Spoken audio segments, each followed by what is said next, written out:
Welcome, tennis fans, to another edition of Changeover Chat in the Tennis One app. I'm Randy Master. Today's guest has covered global sports for the New York Times for more than 25 years. While his resume and expertise expand far beyond professional tennis, it has been his primary focus as he has covered more than 90 Grand Slams and was the 2018 recipient of the Eugene L. Scott Award from the International Tennis Hall of Fame. He is a graduate of Williams College. Please welcome Christopher Clarey. Randy, good to be with you. Thanks again for coming on. I really appreciate it. So before we tackle some really serious issues, Christopher, I read that you once reported on sports such as Knucklehop and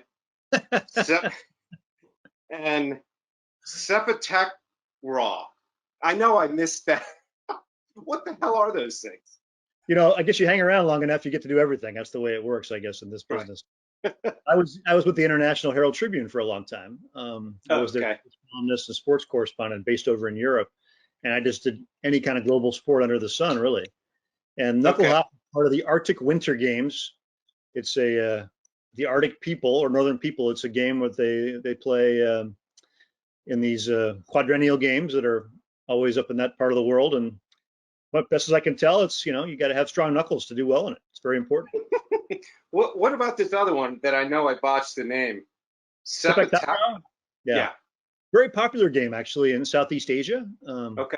Quite big in places like Thailand, Malaysia, Indonesia, places like that. It's basically volleyball with your feet. Okay. You play over kind of a badminton type of net, that sort of height, and these people will basically do, if you ever follow soccer, bicycle kicks to spike the ball. They'll have their head pointed to the floor and their feet above the net, and it's amazing to watch. It's actually even more amazing the first sort of 5 minutes that you watch it, because you're just blown away people can actually do this and survive. The more you get used to it, it's like everything, we adapt. But it's a spectacular game and very popular in that part of Asia. Yeah, I'd love to watch it. I'm going to YouTube a couple of matches later. I wanted to go back long before you were covering sports like this and every other sport that you have globally. You obviously developed a love for sports and a love for sports journalism. Specifically, when did that love affair start for you, Christopher? Yeah, I don't know what generation you are, Randy, but I mean, for me, I grew up with Sports Illustrated and great writers that were there, and they really were stylists. And I was a massive American sports fan growing up. So I spent a lot of my after school time in the stacks of the library, going through old Sports Illustrated magazines and old sports books, and I just fell in love with the literary side of it through that. And I was always picking up those sorts of stories, and so much good writing in the magazine in those years. And then for me personally, I was always a mediocre to decent athlete, and I love sports. And for me, I was a Navy kid. My father was a naval officer. We moved all the time. And really, sports for me were sort of my entry point into new schools and new cultures and new communities all through my childhood. And that's how I came to really love tennis. It was a great way to meet people and meet new students. And I played, all through my childhood, juniors and high school and college. And it was a real kind of passport for me. Right. Well, I wanted to ask first a broad question about sports journalism in general, and how you approach every game, every match that you go to. You may remember when UVA's basketball team lost to UMBC. It was the biggest upset in the history of the NCAA tournament. A 16 seed UMBC beating a 1 seed Virginia. And Tony Bennett, the coach of Virginia, class guy, went up to the press conference, and obviously he was embarrassed, and people were like, how could this possibly happen? And he said, and he came from Teddy Roosevelt, he said, if you play this game and you step into the arena, this stuff can happen. Those that haven't been in the arena or in the competition maybe don't understand that.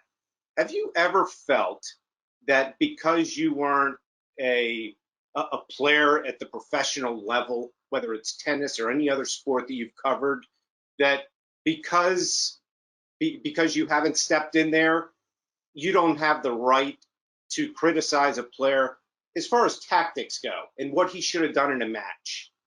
Do you find that that's the case? It's a great question, and it's very much. Remember Tom Watson when he was the captain of the U.S. Ryder Cup team the first time around at the Belfry back in the early '90s. He made a speech about that very thing, and in the arena, and the players that were around him had been there, and therefore all the chattering classes around didn't have really that perspective and never would. And there's truth in that. Whether we don't have a right to comment, I disagree with that. Obviously, I think part of our job, these are spectator sports, professional sports, athletes who depend on public interest and the public to be interested in their sport to be able to thrive and survive. And I think that comes with the equation. And I think there's certain sports, obviously, if I'm covering Sepak Takraw, which we talked about before, I'm probably not going to get too much into the tactics right away. Right, right. If the team captain from Malaysia gives me a speech about it in the arena, I'll have to go along with that. But sports where I think we can have the empathy, and we've played them at an organized level or even a decent level, or else watched it and been steeped in it since we were children for a long time and had enough background to be able to analyze. Absolutely. Obviously, you're not going to have that ultimate insight that you might have if you're in the locker room, your body's actually going through those motions, doing those things under pressure. But I think anybody who's played, sports at a decent level can relate to the idea of pressure, can relate to the challenges that these teams and players face when they're under the microscope. Sure. So when we talked about what eras we grew up in, and it was probably about the same eras. You see my photo of Mac back here when he won the U.S. Open, but that was when I was 10, 11 years old, just getting into tennis. One of my favorite players was Guillermo Vilas, and I know that you were just involved in a documentary about Vilas, and I didn't even know this fact about Vilas never becoming number one in the world, and that there was any controversy around it. And then the ATP looked at it, and ultimately he never did become number one in the world retroactively. Can you tell me a bit about that story? I don't think it's a story a lot of people know about Guillermo. Yeah, I mean, it was, to be honest, it was new to me when it came across my desk back in like 2014, 2015, in that range there. I think the ATP was in a tough spot because the WTA had retroactively honored Ivan Gulagon, collie, and looked back and realized that there had been a rounding error, a mistake, and that she had been number one for a couple of weeks back in her day. And so they decided to amend the record. And then the situation with Vilas arose because of the fact, one, that he had such brilliant seasons, especially 77 was an incredible season. Won over 10 tournaments, a couple slams, was the most dominant player most of the time that season, probably because Borg wasn't playing very much, because he was in world team tennis. But that's definitely was his year. And so I think there was some research done in Argentina by a guy named Eduardo Pupo, who was a leading tennis journalist there, look back at the record and sort of say, well, how did this happen? And Vilas himself, I think, was always mystified by that. Even though, it's, to be fair, World Tennis, the great magazine about tennis at that time, did declare Vilas their number one for the year in 77. So let's picture him with the number one on his shirt. So basically the determination was that, according to the ATP ranking and the system in place at the time, it was not published in the early years every week like it is now. It was published intermittently, and basically anybody who was number one would have had to have been number one according to the ATP during the weeks they published. And Pupo went back and looked, and went back to 75 actually was the year really that came to be the critical year, and determined with a lot of mathematical work. He got some outside help from mathematician in Australia, who went back and crunched the numbers, redid all the formulas, and made it all scan, and found out that in the weeks that they didn't publish, Vilas would have been number one for a couple of weeks during those periods in 75, which was a surprise because 77 was his real dominant year. But in those years too, Randy, they also used the average system, and basically the more you played, you could be penalized. So you see guys at the very top would kind of keep their numbers generally down a bit on the tournaments to be able to compensate for that. Whereas now, you go above a certain number, you can just throw out the tournaments that aren't, to your best average or to your best results. But that wasn't the case then. So Vilas actually got punished for playing so many tournaments in 77, the year he won so much, and was always below Connors that year. But 75, according to Pupo and his mathematician, Vilas deserved it. The ATP decided, and we broke the story at the Times, that they weren't going to go with this research, even though they respected it and realized the immense amount of work that had been involved with it. because they felt like that was opening a Pandora's box of number crunching. Yeah. If you let Vilas take that number one spot, other players will go, well, I should have been 2 or 3, or maybe I should have been number 1 a different year. And they were really afraid, I think, of what that could really create in terms of the knock-on effects. And also Chris Kermode, who was the ATP chief at the time, who ultimately made the call, decided that the seedings would have been different too, based on this sort of situation, and could have created a whole different sorts of effects as well in terms of the historical record that would have been very hard to correct or see differently. So personally, having seen what they did with Ivan, which is a little different in that they actually found that there was a mistake in the WTA rankings, I believe. The ATP thing was just missing weeks. I could certainly see how many number ones would there have been. And it probably, Vilas may well be the only one. You feel for the, you watch this documentary you referenced that we were in, and you can see the pain that it's caused Vilas as he's aged to be out of this club. Very tough. Yeah. But at the same time, I can see the need for consistency. And I don't really believe, even though they've said it's closed, I think after this documentary comes out, there might be another impetus to look at it one more time with use, chairman in place with Andrea Gaudenzi, who was a top player at one time. So we'll see. But I think the odds are against them still, but I don't think it's totally closed. Yeah. Well, Vilas, he was a class act. He reminded me a bit of, Borg with the hair, and he kind of had this matinee idol type feel around him. He was in that era with Bjorn and then John and Jimmy and Vitas. And I know that a lot of people talk about this era, and you can talk about Chrissy and Martina too. A lot of folks always talk about this era as a quote golden age of tennis. I had John Lloyd on my show when he was at World Team Tennis, and he was talking about how when Jimmy and John played, it was must-see TV or must-see viewing for the players of that era, because John was like, you never knew what was going to happen. And again, it's a question a lot of people ask. Was that an era because of the personalities, or because sports was kind of a different animal at that time from a TV standpoint? Was it a golden era relative to where we are now, or is it just kind of a generational thing? You and I grew up in a certain era. God, there was some magic back then. Maybe we don't feel it as much now. Well, I think for sure, I wouldn't speak for you, but for me, my interest in tennis certainly stems from that era. The first match I can recall watching really, clearly were the 74 slams with Connors, winning 3 of them. Okay. And I remember 75 when Ash beat him at Wimbledon very well. I was in front of my television listening to Bud Collins and all the rest, like everybody. That's where I fell in love with the sport. And it was obviously the tennis boom in our country was big at that moment. And so there was a lot of focus on tennis. It was not a major sport per se, but it wasn't so far off really. And so the personalities got magnified. And certainly the fact that there were electronic line calling did not exist at the time. There was a lot of disputes with the umpires. Some of the gloves were off in terms of the on-court behavior with guys like Connors and Nastase, who could really be, very crude and rude in a lot of ways. And then you had Iceman Borg, who was acted up as a kid, but then calmed himself down completely and was stoic. So you had these great contrasts. So I think personality-wise, I can see the argument that it, in some ways, trumps this situation now. But I do feel like it's a situation where, the quality of play, and if you go back and look at some of these videos, which I'm sure you have, of Vilas playing Borg on clay at the time, or even Connors playing Borg or Vilas or people like that, it's like slow motion tennis in a lot of ways. And the ball's not going so deep. The swing speeds are lower. Obviously, there are reasons for that, the material, the strings, and everything else. But then you watch what we're used to now, the athleticism, the movement, the fast twitch play. And I think the game itself on the men's side especially is really underestimated in terms of how much all-court tennis there is today, Randy. So I would pick the tennis today to watch as a spectacle, as a sport.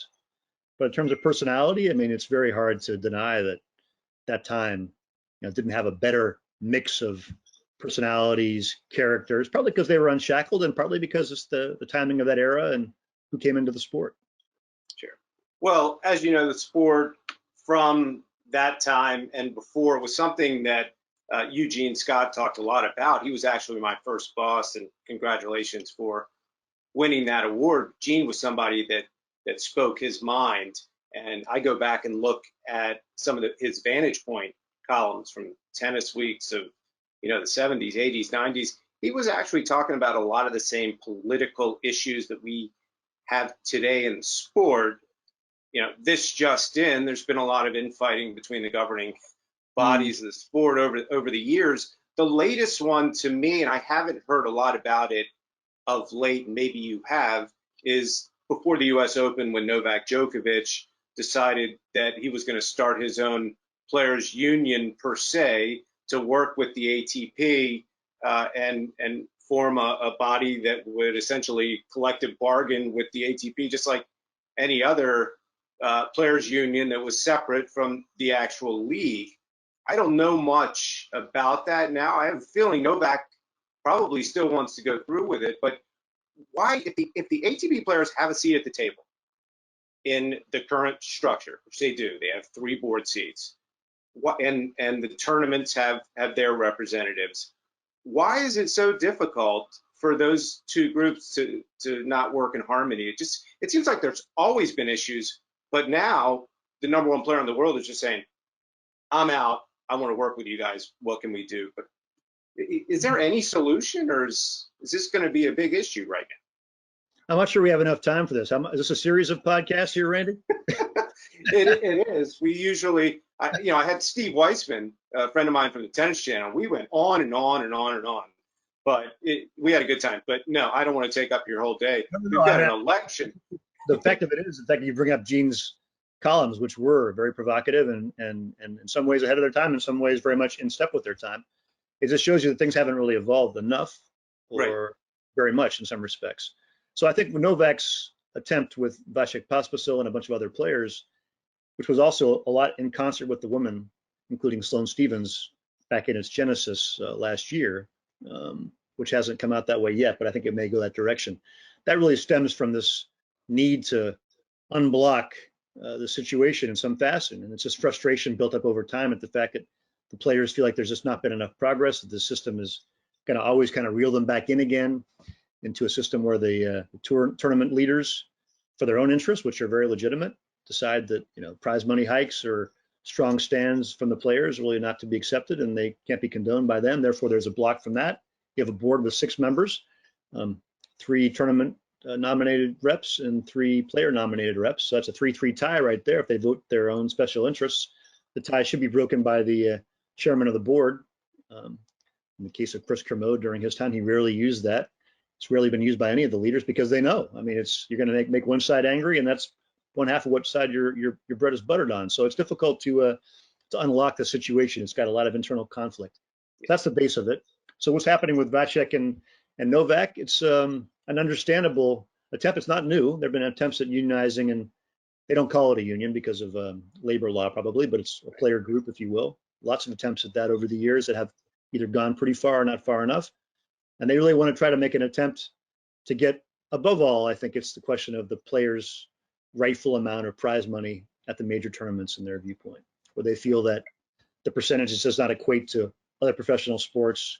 And in essence, they're right. It's way below that in terms of percentages. If you look at sort of the NBA, NFL, things like that. Is it apples to apples? Probably not, because you're looking at a situation where these federations that run the slams are looking at trying to promote the sport in their own countries and grassroots attempts and things like that. But they have an argument that they could get more. There's no doubt about it. And I think this movement is partly born of that frustration, and that Novak is involved. He's taken some criticism for it. I mean, the timing isn't great in the middle of COVID.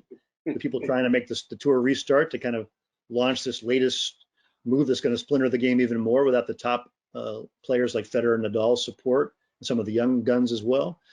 Not great timing, but I do understand the rationale behind it. And Novak has done the hard yards. He's been working in administration with the Player Council for many years. He has not always been well received, but he has done his due diligence here. He knows what he's talking about. Right. Well, another person that knows what they're talking about is Pam Shriver, another guest on my show a few weeks back. And if you have another hour, we can talk about the subject, the subject of a potential, whenever this might be, merger between the ATP and WTA tours. I've always thought of this because it's well known, equal prize money at the slams. You go to these tournaments, there's many events, the combined events like Indian Wells, Miami, and Rogers. There are just as many people watching the men as the women, and vice versa. The TV ratings are about the same. Why not merge these tours and really find the value of the sport as a whole, unlock all that value with both of these sports together? It just seems like, back to Pam, she was like, this is a no-brainer. I think it's the men that don't want to do this, but why not? Why not? I lean toward Pam's point of view on this. I think there would be a lot of benefits to it. The sport is already presented that way to the general public. I mean, maybe people inside tennis really who follow it closely know the distinction between the ATP Tour and WTA Tour, and that what you're seeing in Indian Wells isn't exactly a unified event. It's two separate tours coming together. The Grand Slams are presented as a joint event. So I think already that bridge has been crossed in terms of public perception. It's seen as a united sport.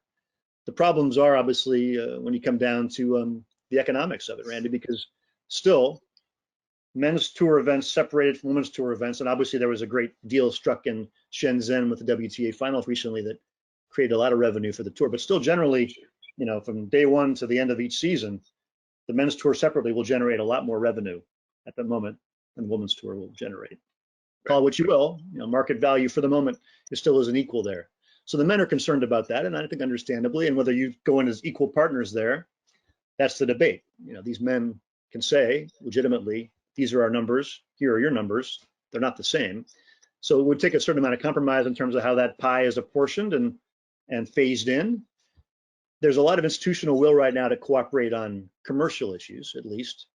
But a full merger of the tour is a big step in terms of that pie being divided up, and also in terms of the symbolism of it. But I personally think tennis is basically foolish not to follow this path, because it's a great advantage, I think, in the coming years to have this combined sense of equality among men and women athletes and having them competing together in the same venues. Other sports are eager to do this. I mean, you look at the rise of women's soccer around the world right now. There's a lot of pressure, from people within football to be able to use the European term, to kind of bring the two sports together, because they can feel women's sport is rising there.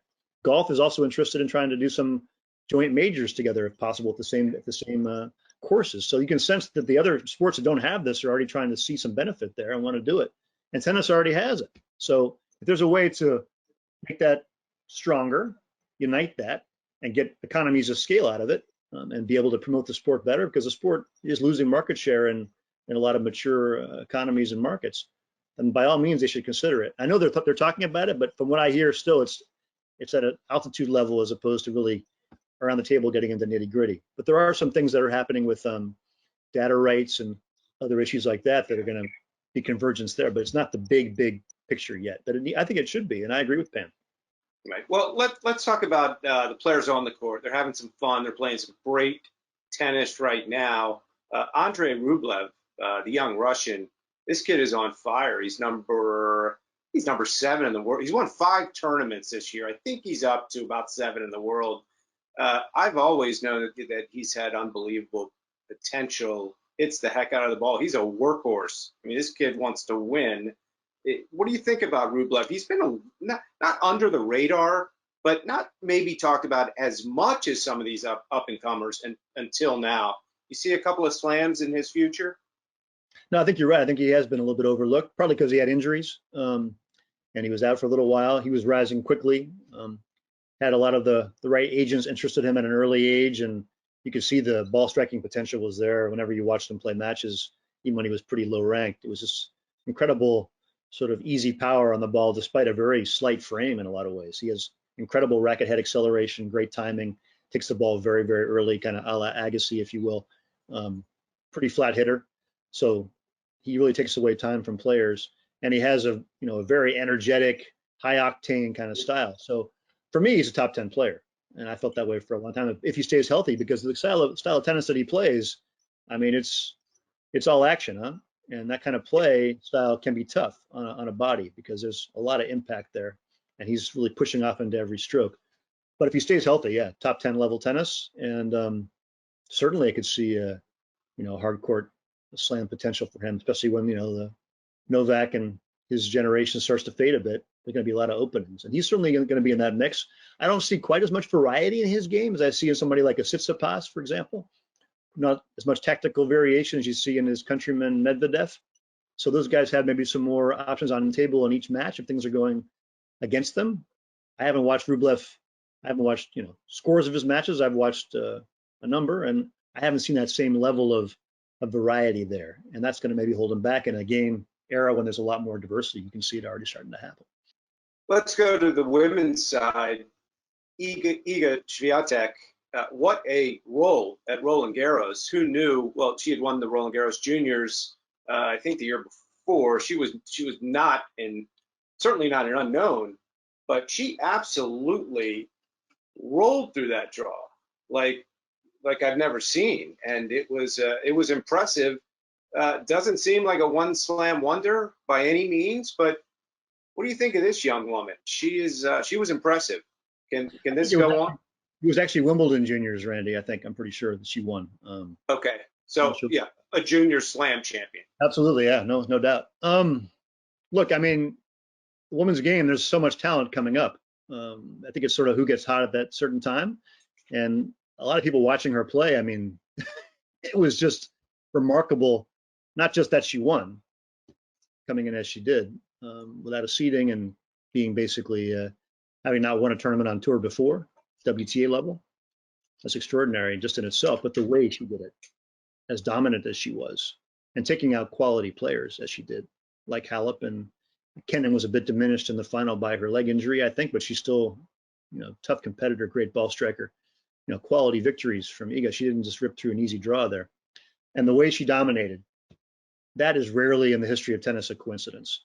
You look at players who ended up being one slam wonders, someone like Iba Maioli, who was a fine player, only won one slam. She won the French in that crazy year of '97. Tough draw, had to get through it, had to win a lot of close matches to make it. Was kind of living dangerously. Iga did not live dangerously in that tournament. Wasn't even ever pushed to a tiebreaker. So that sort of ability to hit that level against world-class players, I've never seen that be a coincidence before. So it makes you think that she has a very high top end. However, as we've also seen through the years, so much can happen. For me, the best player I've seen in recent years on the women's side really is Bianca Andreescu. Fantastic all-court talent, has all the shots, seemed to have a great athleticism as well to her game, great mover, great reader of the ball. And here she is, she's barely played because of injuries in a game that can be very, brutal in terms of the physical toll that it takes. So you can never predict 100% anything. But based on what Iga showed us and her ability to handle the pressure and dominate quality players, I can't imagine this will be a one-off. It's hard to see that. And she's also at an age where she's, still a teenager, and therefore her upside should be great. And you have the case of Bianca. You have a player like Ostapenko, who won the French Open. Her matches were very close. To me, like she had that much margin for error in her victories there that year that she won the French. Also did well at Wimbledon a couple years later too. So there's some quality there as well, but that may turn out to be a one slam wonder by our definition because she never quite gets back to that spot again. I would bet, looking at Swiatek, that she will be a multiple slam winner. Well, let's hope next year we can talk about all these tournaments away that we always have. I know you don't like talking about goats and things like that. You told me, and I'm not even going to bring it up. But as you look into next year, let's say everything is normal, God willing, or somewhat normal, and we play all 4 slams. Who of the big 3, who gets a slam next year? Who gets multiple slams? And if it isn't one of the big 3 in 1 or 2, who do you see as the top prospects to potentially sneak in and get one? Well, just to your first point quickly, Randy, I'm not against the debate. I think the debate is a lot of fun. And it's great for tennis. And even Nadal, who was sort of dragging his feet in the clay about the topic, even he acknowledged, that's good for our sport to have this talked about. And it's amazing that there are 3 players that are in that conversation. I don't think it's resolvable in the greatest of all time. Right. There are just too many disparities in the historical record, too many missed Grand Slam tournaments from great players in the past, too many barnstorming events, too many just different things that were in play. And these guys that are playing with today's parameters, these wonderful players, have so many advantages in terms of the ability they have to take care of their bodies. Huge amount of prize money they're winning allows them to travel in style with huge teams to support them. Therefore, a lot of those obstacles that existed for previous players just are not there anymore. But the debate about of these guys in this era, since guys began to play all 4 slams on a regular basis and play pretty full schedules, which sort of began in the 90s, I would say. That's a real debate, and that's a great one worth having. And I'm fascinated to see how it all turns out, but we don't know yet. We don't know the answer. But that's the first topic. Back to to next year and how that's going to work out. It's I think you'd be a fool not to think that Novak has another slam or two in him for sure, because the French Open, if it's played in its normal dates, which is not a sure thing, I've been hearing that they may want to push it now into a later date again in 2021 if the situation doesn't improve in France with COVID. But that kind of a tight timeline, what Rafa showed us on heavy clay and less than ideal conditions, how can you not pick him to win the French Open next year too? I don't see how you couldn't. I know I couldn't. So I'd pick one for Novak and one for Rafa. And after that, I was confident there would be a new slam winner this year. I predicted that. I only got there because Novak Djokovic ended up hitting a line umpire in the throat by accident with a ball. I mean, who knows if he would have beaten the team, but he certainly appeared like he would be a good chance to win there. That's the only way it happened. But I do think we'll see one of the younger generation take a slam next year. They're starting to build up the big matches under pressure. The guy whose game I like the most, I'm a guy who likes all court tennis. I really like what Tsitsipas is doing. See some great stuff there. I think on a quick court, he'll do a lot of damage. I like his game. He's got a lot of upside still. Great athlete. So of all the guys in that generation, I kind of like his chances best, I would say. Yeah, and the women, as we know, it's wide open. I mean, we had mentioned players like Jen Brady and obviously Coco Gauff. I guess the question would be, because we could talk a while about this, is Serena going to get one next year? Whatever Serena gets at this point is total gravy. I mean, I don't think the 24, and obviously it's been a huge talking point, and I've written a lot about it like everybody has. I don't think that's going to end up defining her by any means. I personally feel that her best window for that is now gone. If she pulls it off, it'll be an upset in my view, even at Wimbledon. I just think there's just too many things that are going wrong too often for her. I think she's lost a step. She's still an incredibly powerful ball striker, but I just don't think she's able to play enough consistently week to week. And it's been a long time now since she has, that she's really able to have that baseline be high enough for her to be a favorite in any of these events. I wouldn't rule it out, but I think the odds are against it now for me. Women's game is fascinating. It's one of my favorite periods I've covered, to be honest with you, to see all these great young players emerging and clashing up against the stars of the recent past and the present. It's a lovely mix.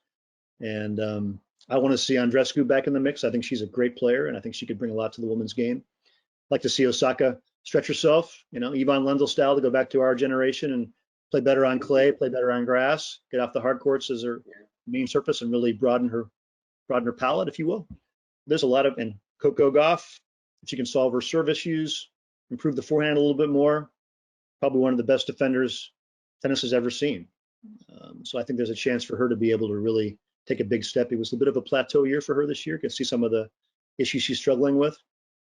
And I think there's just a lot of great players. Swiatek from Europe. Barty has hardly played this year at all, still very young. They got a very attractive global mix of stars who have recently emerged from all the major parts of the world. I mean, it's in some ways a marketing dream in that respect. Yeah, well, 2021 should be a fun year. Again, we're all hoping it goes as normal, and because there are a lot of players that are ready to break out. They're all playing great tennis right now, and they are hungry to get back out there. And I'm hungry to see your right, not only your tweets next year, but all of your great stories in the New York Times, which have historically been some of the best tennis writing and sports writing in the world. So, Christopher, I really appreciate you coming on. Fans, we are taping this on the eve of Election Day. We're not going to talk about politics, but the next time we talk, Christopher, we're going to have a new president. Actually, we won't. I mean, you don't know that. We don't know. All right. Well, thanks again. I really appreciate it. Thank you for the opportunity, and thank you very much for those nice words. I appreciate that.